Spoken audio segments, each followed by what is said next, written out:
যারা কেউ কেউ বলছে বিহার দখল করব, উড়িষ্যা দখল করব, আমি বলি ভাই ভালো থাকবেন, সুস্থ থাকবেন, সুন্দর থাকবেন। কিন্তু এত বড় হিম্মত আপনাদের কেন কারো নেই যে বাংলা, বিহার, উড়িষ্যা সব নিয়ে নেবেন আর আমরা বসে বসে লালিপপ খাবো? আমিও বলে রাখি, আপনারা যদি চট্টগ্রামের দিকে তাকান, দাবি করেন আমরা কি আমলকি মুখে চুষবো? তা তো আমরা চুষবো না। আপনি মমতা ব্যানার্জি, আপনাকে আমরা জানতাম ধর্মনিরপেক্ষ মানুষ, অসাম্প্রদায়িক মানুষ মানবতাবাদী হয়, এইটা আপনারা জানতাম। কিন্তু আপনাদের অত্যন্ত গভীরে যে কট্টর হিন্দুত্ববাদী লুকিয়ে থাকে সেটা দেখলাম যখন আপনি বললেন যে বাংলাদেশে জাতিসংঘের শান্তিরক্ষী পাঠানো দরকার।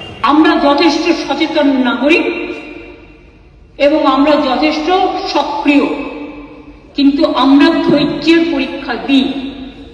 তার কারণ এটা আমরা রবীন্দ্রনাথ ঠাকুরের কাছে শিখেছি যে আগুনের পরশমণি ছোঁয়াও প্রাণী, এই জীবন পূর্ণ করো, এই জীবন পূর্ণ করো, এই জীবন পূর্ণ করো।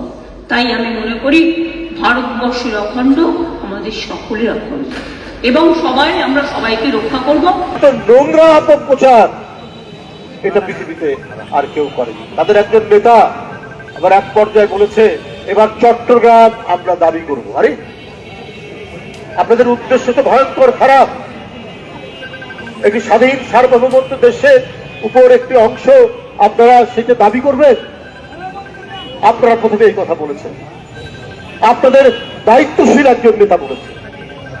তোরা আমি বলেছিলাম যে আপনারা যদি দাবি করেন তাহলে আমাদের নবাবের যে অংশ বাংলা, বিহার, উড়িষ্যা সেটাও আমরা দাবি করব। এবং এইটাতে পশ্চিম বাংলার মুখ্যমন্ত্রী অত্যন্ত নাকি গোস্বা হয়েছেন, কষ্ট পেয়েছেন। বলছে যদি আসে বাংলাদেশ থেকে উড়িষ্যা, বিহার এগুলো দখল করতে আমরা কি ললিপপ খাবো?